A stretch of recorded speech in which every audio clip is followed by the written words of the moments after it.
मीठी टिक्कियाँ बनाने के लिए हम लेंगे 1 किलो मैदा।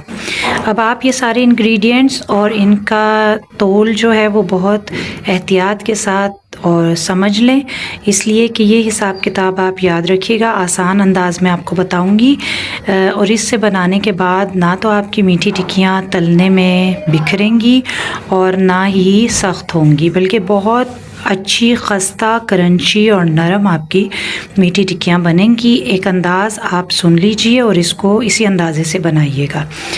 हमने मैदा 1 किलो ले लिया है,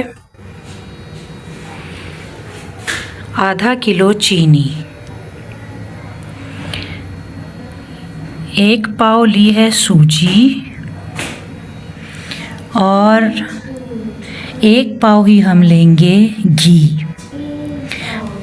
उसके अलावा नारियल का बुरादा, खोपरा जो होता है नारियल का बुरादा, ये हमने 100 ग्राम ले लिया है। फिर एक दफ़ा आपको बताऊं, जितना आप मैदा लेंगी, जैसे मैंने 1 किलो लिया है, उसकी आधी मिकदार में आप लेंगी चीनी। 1 किलो मैदा है तो आधा किलो चीनी, और जितनी चीनी ली है उसके आधा सूजी और घी लेंगे, यानी 1 पाव सूजी और 1 पाव घी। अलबत्ता चूँकि हम इसमें 100 ग्राम नारियल का बुरादा डाल रहे हैं, तो जिस वक्त शामिल करेंगे तो घी में से 4 चम्मच पिघला हुआ घी कम कर लेंगे। खोपरा डालने से टिक्कियों में बहुत बेहतरीन खस्तगी आ जाएगी। अगर आप तिल शामिल करना चाहें तो 2 खाने के चम्मच तिल भी इसमें डाल सकती हैं। अच्छा, इसके अलावा हम लेंगे 8 से 10 इलायचियाँ, और पहले मरहले में हमें चाहिए तकरीबन 1.5 कप दूध। ये बहुत बड़ा कप है मेरा, मैंने 1 कप दूध लिया है, इसको नीम गर्म कर लिया है। और अगर आप नॉर्मल कप में लेंगी तो फिर 1.5 कप तकरीबन दूध है। ये हमें पहले मरहले में चाहिए, और बाद में आटा गूंदने के लिए जितना ज़रूरत होगी सिर्फ हम उतना इस्तेमाल करेंगे। शायद आधा कप लगे या इससे कुछ कम बेश। एक ज़रूरी बात जो याद रखने की है वो ये कि घी हम इसमें पिघला कर डालेंगे, गूंदने के वक्त ही डालना है। जो हमने आधा किलो चीनी ली है, इसको हम ग्राइंड कर लेंगे और फिर शामिल करके गूंदेंगे। ये सारी चीज़ें असल में मैदे में शामिल करके गूंदनी है, मगर एक ख़ास तरीके से। ये चीनी जो है हम इसको पीस लेंगे, लेकिन चीनी पीसने के दौरान एक बात याद रखिएगा, आपको इलायची भी पिसी हुई चाहिए, तो आप चीनी के साथ ही ग्राइंडर में इलायची भी डाल दीजिएगा मिल में, और चीनी के साथ ही से पीस लीजिएगा, वरना खाली इलायची अगर पीसें तो वो मशीन में सही तरह बारीक नहीं पिसती। इसे छिलकों समेत ही चीनी के साथ मिल में डाल के पीस लीजिएगा। ये मैंने चीनी इलायची समेत बारीक पीस ली है। एक और ज़रूरी काम जो हमें आटा गूंदने से पहले करना है वो ये कि 1 पाव सूजी जो हमने ली है, इसे किसी परात या खुले मुंह के बर्तन में डालेंगे, और आहिस्ता आहिस्ता दूध, इसमें नीम गर्म दूध है ये, इसको इसमें सूजी में शामिल करके सिर्फ उतना दूध डालेंगे जितने में सूजी में गुठलियाँ ना बने और तमाम सूजी भीग जाए। थोड़ा थोड़ा दूध डाल के इसको मैं मिक्स करूँगी।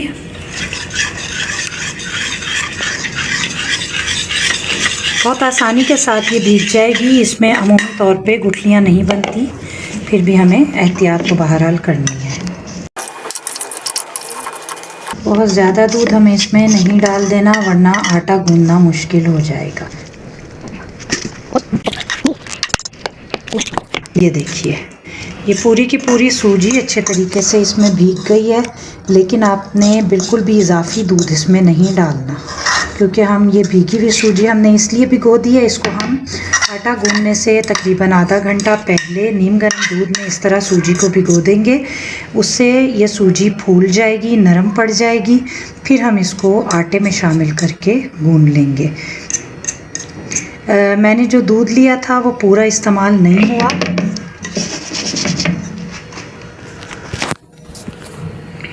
ये देखिए, और जो मैंने दूध लिया था उसमें से कुछ दूध बच गया है, यानी कुल 1 कप दूध हमारा इस्तेमाल हुआ है, जिसमें ये सूजी भीग गई है।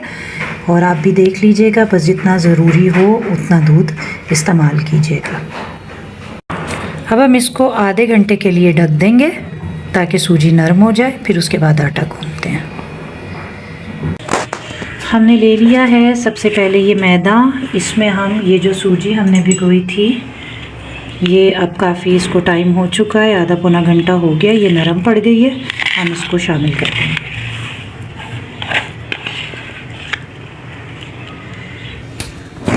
ये नारियल का बुरादा, कोपरा यानी, हमने इसमें डाल दिया। इसमें डालेंगे हम ये पिसी हुई चीनी, जिसमें पिसी हुई इलायची भी शामिल है। अब घी डालने की बारी है। मैंने 1 पाव घी को मेल्ट कर लिया है, लेकिन चूंकि इसमें मैं नारियल का बुरादा डाल रही हूँ, लिहाजा 4 खाने के चम्मच घी इसमें से निकाल लूँगी और बाकी घी इसमें शामिल कर दूँगी। को मैं गूंदूंगी। हमें इसे दूध से गूंदना है, मगर शुरू में बिल्कुल मुझे दूध नहीं चाहिए, कोई चीज़ नहीं चाहिए, क्योंकि सूजी मैंने जो इसमें डाली है वो पहले से दूध में भीगी हुई है और फिर चीनी भी साथ साथ पानी छोड़ेगी। तो मैं अभी बिल्कुल शुरू में दूध का इस्तेमाल नहीं करूँगी, सिर्फ ये जो इंग्रेडिएंट्स हैं इन्हें अच्छी तरह से मिक्स करूँगी और सूजी और दूध की वजह से खुद ब खुद ये इकट्ठा होता चला जाएगा। आप मेरे साथ रहिएगा। इसको गूंदना बहुत अहम काम है और बिल्कुल भी ये ज़रूरत से ज़्यादा नरम नहीं होना चाहिए। बहुत एहतियात के साथ आप इसे मिक्स करते जाएं। इसको गूंदना ही सबसे ज़्यादा टेक्निकल होता है, क्योंकि चीनी जैसे जैसे आप गूंदती जाती हैं हमें लगता है ये खुश्क हो रहा है, लेकिन थोड़ी थोड़ी देर में चीनी जो अपना पानी छोड़ती है तो ये दोबारा नरम होता रहता है।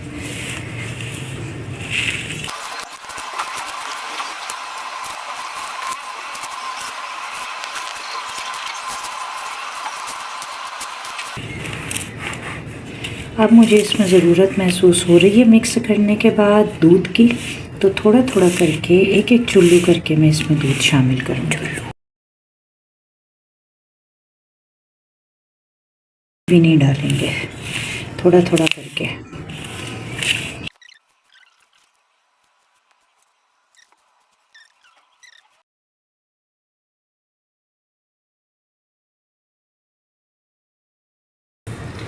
अब ये बाइंड होने लगा है, मैं इसमें मुक्की लगाना शुरू करूँगी।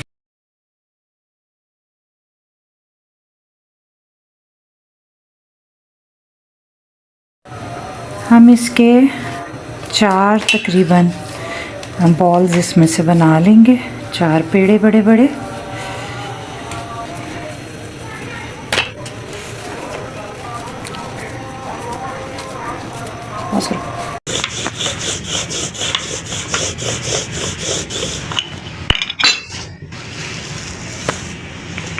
इसे अलट पलट कर करके हम मतलूबा हद तक हम इसको पतला करेंगे, ना बहुत मोटी रखेंगे ना बहुत पतली। और आप देखिए ये आटा भी ना ज़्यादा सख्त है ना ज़्यादा नरम।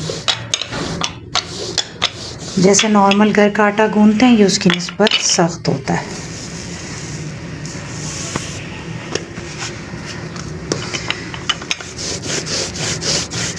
किनारे हम ख़ास तौर पे इसके लेवल एक होना चाहिए दरमियान से और किनारों से, ये ना हो कि किनारों से मोटी हो। मदद से स्टील का ग्लास जो तेज़ किनारों का होता है,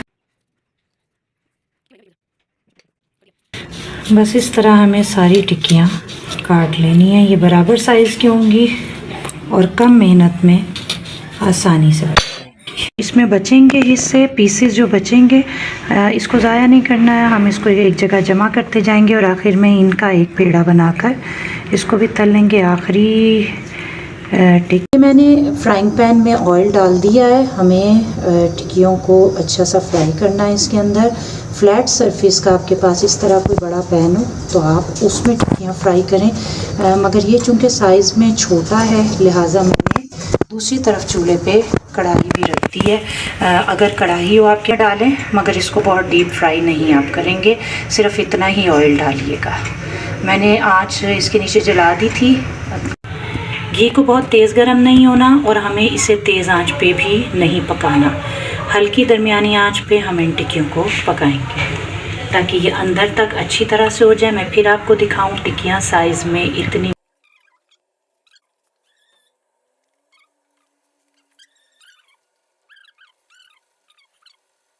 बस इसको एक साइड से होने देंगे, अभी हम इनको छेड़ेंगे नहीं, हमें इन्हें ज़्यादा अलट पलट नहीं करना। जब 5 से 7 मिनट गुजर जाएंगे, आंच हल्की दरमियानी है, जब 5 से 7 मिनट गुजर जाएंगे तो फिर हम इनको एक दफ़ा पलट कर दूसरी तरफ से भी फ्राई कर लेंगे। यहाँ पे भी इनको भी हम बहुत आराम से पलट लेंगे। इसके किनारे भी जब गोल्डन होने शुरू हो गए,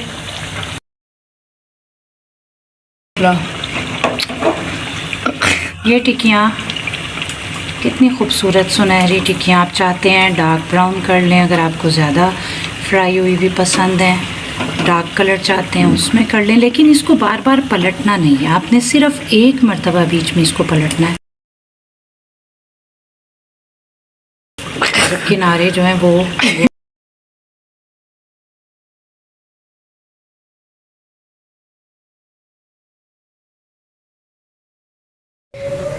मज़ेदार टिक्कियाँ बनकर तैयार हैं। ये जो मटेरियल मैंने आपको जितना बताया है, इस मिक़दार में आपकी 50 से 60 टिक्कियाँ आराम से बन जाएंगी।